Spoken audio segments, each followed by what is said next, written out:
Hello.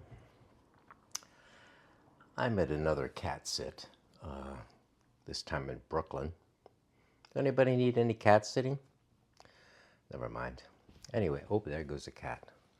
So, in my previous cat sit uptown in Manhattan, I was watching Netflix, which I don't have in my own home or my own computer. So, I don't subscribe to Netflix. So, I kind of looking for something to watch. There's lots of serial killers on Netflix. So Netflix viewers apparently love to hear about serial killers. I've kind of disdain the serial killer genre. I Mainly because I think it's a big media focus on something that is kind of rare. I mean, it's there aren't really a whole hell of a lot of serial killers. I mean, other than well, the few that there are. But anyway, I saw one about John Wayne Gacy, so I thought, well, I guess I'll look at that, see what that's like. I don't really know that much about John Wayne Gacy. And, in fact, I didn't when all this was going down, which was 50 years ago now. He was quite active and doing his killing in 1975, which was 50 years ago. So this is a long time ago already. But I think I was a little consumed with other things at the time, my own life and so forth, and just not watching a lot of TV or getting that much news. Anyway, I knew very little about it all. So I watched this documentary by Joe Berlinger called the Diaries, the voice of I don't know. I'll find the title and put it up on the screen. So that they have tapes of uh,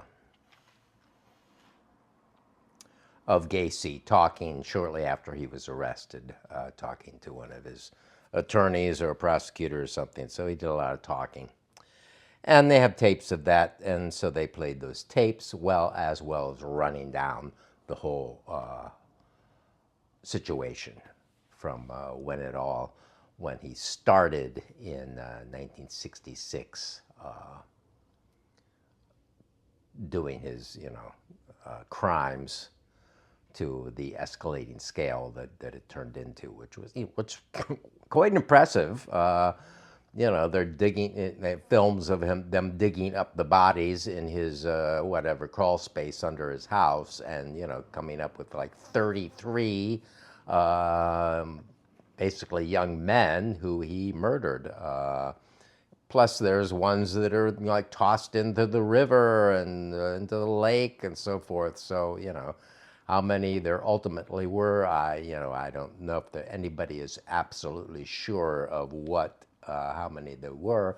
The end, they go in through some using some DNA to find out who some of them were, because they had these bodies and they didn't know, they couldn't identify the bodies. So they have found more. So it's like this tomb of the unknown serial killer victim. Um, so I was like, what I found interesting about it more is the whole his whole thing of his weird sexuality, which is what is the core of all this, basically. Being a kind of narcissistic goon for one thing, and the the trouble with his sexuality that was kind of the cause of all this. He was much more plugged into the community than I realized. He was a Democratic Party ward healer or something, and he was a you know he was in the JCs, young businessmen thing, and very much active in these kind of organizations, and had a big picnic in his backyard every year. So he was all like, they emphasized the clown thing. Oh yeah, he was a killer clown, whatever. It's not like he went around the clown costume and killed people. The clown thing was, kind of a not that big of a thing, really. And it's so much so emphasized. And like if you go look for on YouTube for stories about John Wayne Gacy, you see all this killer clown, killer clown, killer clown. People are compelled by that. Sort of the Stephen King It thing or whatever. I don't know, but so. Thinking back about those times and thinking about him, and he had a horrible relationship with his father, who was alcoholic and like beat him and abused him verbally, called him stupid and fat and stupid and stuff like that. And so there was this setup of that. And then this first thing in 1966, where his first rap, he had, again, that guy is still around. That they had interviewed him. I think was that the guy. Anyway, he had handcuffed somebody. He would handcuff people and then make them so they couldn't do anything. And so there was this case where he had oral sex with this kid, and he was convicted, and he served some time in prison. Of course, he was very popular in prison. He was the chef in prison. He finds his way into like power situations. So he was powerful because he was the cook. Somehow that worked out to be a powerful position in the sort of reformatory place where they sent him. Anyway, all the details, you can look up all that. What I wanted to look at here is the him not dealing with his desire to have sex with other men, and how he dealt with the shame around that. And really, it's more the homophobia murders than the killer clown murders. He had these categories for people. You run into one of these three sexual type categories as far as he's concerned, and he talks about this on the tape. There are the heterosexuals. So a heterosexual who is a male is a type who has sex and loves women. A gay person is let's just talk about men here. Might as well, because it's really about a man thing. The gay person is someone who is attracted to the same sex, a man with another man, and they love that man, or capable of loving the sex object of the same sex. Now,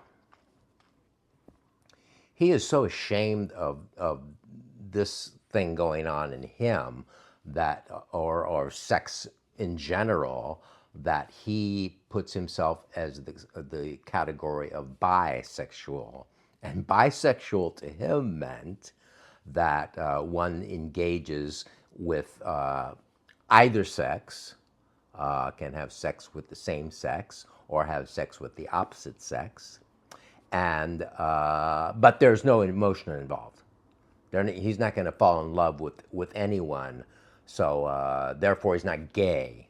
So that's how he used bisexuality to shelter him from gay, which was shameful. I mean, 1975, gay was gay was around. Of course, this is a few years, 6 years after the Stonewall riots in New York, so forth, and so gay liberation was very much of a thing. But I remember those times myself in the being very much a team thing. Like, everything in our lots of things in our culture get very categorized with get onto this binary thing, like you're either gay or straight, you're either Republican or Democrat, and then there's a whole package of things that go along with that. So now if you are against Trump,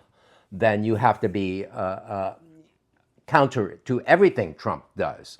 So if he starts ending a war somewhere or something, well, then the war was good. If Trump was against it, then we are for it. If it's like position of NATO, particularly, like there's a demonstration going on today, and I read that the Medea Benjamin says, it's counter to what Trump is doing, Trump's agenda, but it also includes, pro NATO. Since Trump talks down about NATO, that means NATO is good because Trump is against it. Well, whatever. But anyway, that's the same kind of binary thinking that affects people like John Wayne Gacy, and actually affected me. It was like, okay, yeah, well, I have some sexual things that have gone on with the same sex like all my entire life, from my childhood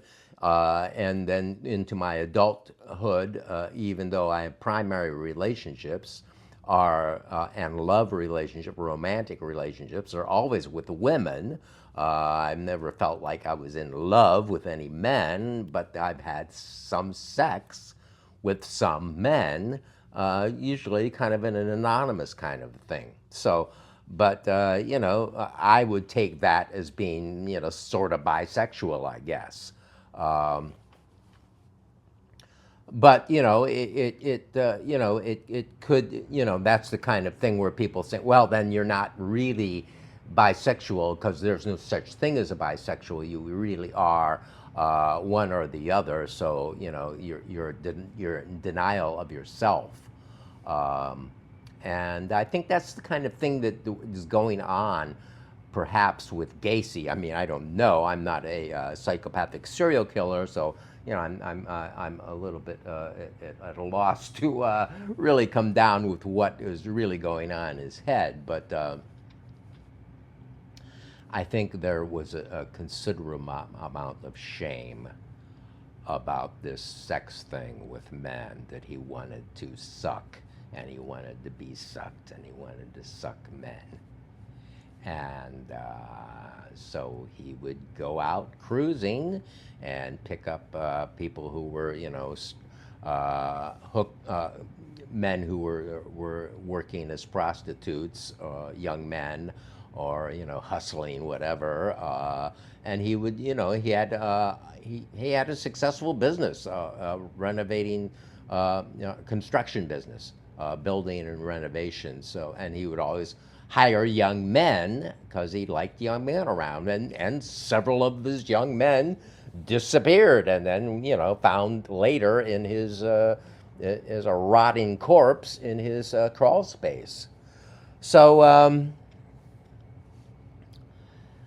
I think that this John Wayne Gacy is a very clear example of how some of these kind of prejudice, some of these kind of bad notions about things can turn toxic in some people who happen to be kind of borderline or psychotic anyway, and then turn, it basically, I think he killed all these people to hide the shame, to hide the act that instead of just picking them up and whatever, having them suck each other off or what they wanted to do, and then take them, dump them back off on the street. No, he didn't want that to show up on his record again, and So, and I think the first case where the guy was not killed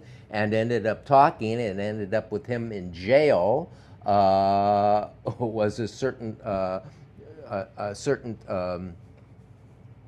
reason that he would not leave a witness after that. You know, would just get rid of. There are a couple few who were caught up in his little web there and escaped. And what he would do is like he would like, oh, I'm going to show you a magic trick. So he would, you know, put handcuffs on himself and then get out of them. But then he would say, okay, now you try it, and you know, put handcuffs on them. And of course, oh, you can't get out of them. Well, that's because you don't have the key. Ha ha ha ha ha. So it really kind of a lot of sadistic things going on there, and you know, I think a lot of the core of sadism like that is self-hatred.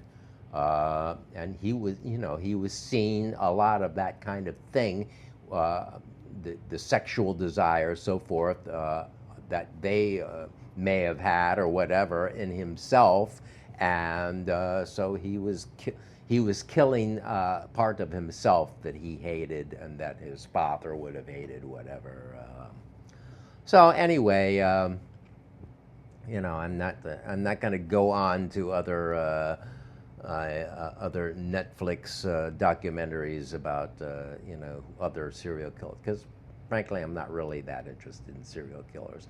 But I did find all that part of this thing interesting about the you know, the real ultimate hazard of that old school homophobia, and you know, so much of and the problem with this binary thinking, which is, you know, so ubiquitous in everything. You're on this team or on that team, but there's a lot of nuance in between, and certainly sexuality within people is very, very complicated, and you know, we have and notions come and go about things, and so